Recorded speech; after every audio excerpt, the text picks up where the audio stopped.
actually invest across stages. So we invest at the seed stage, venture stage, growth stage, and then we invest in a variety of different business models, consumer, enterprise, and a bunch of other variations. So there are kind of fine-grained answers, that we could get into if there are specific questions. Two general concepts that I would share. So one is the venture capital business is 100% a game of outliers. It's extreme exceptions.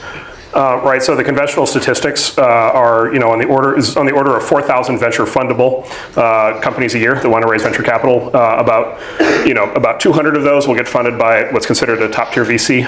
About 15 of those will someday get to $100 million in revenue, and those 15 from that year will generate something on the order of 97% of all the returns for the entire category of venture capital in that year.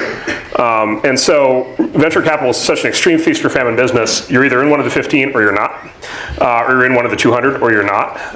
And so the big thing that you're just looking for, no matter which sort of particular kind of criteria we talk about, they all have the characteristic of you're looking for the extreme outlier. The other thing I'd highlight that we think about a lot internally is we have this concept, invest in strength versus lack of weakness. And at first that sounds obvious, but it's actually fairly subtle, which is sort of the default way to do venture capital is to kind of check boxes, right? So, really good founder, really good idea, really good, products, really good initial customers, check, check, check, check. Okay, this is reasonable, I'll put money in it. But what you find with those sort of checkbox deals, and they get done all the time, but what you find is they often don't have something that really makes them really remarkable and special, right? They don't have an extreme strength that makes them an outlier.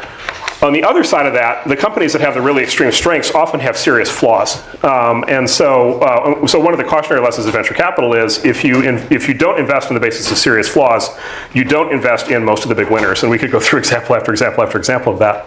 But that would have ruled out almost all the big winners over time. And so at least what we aspire to do is to invest in the startups that have a really, really extreme strength along an important dimension, and then be willing to tolerate some other set of weaknesses.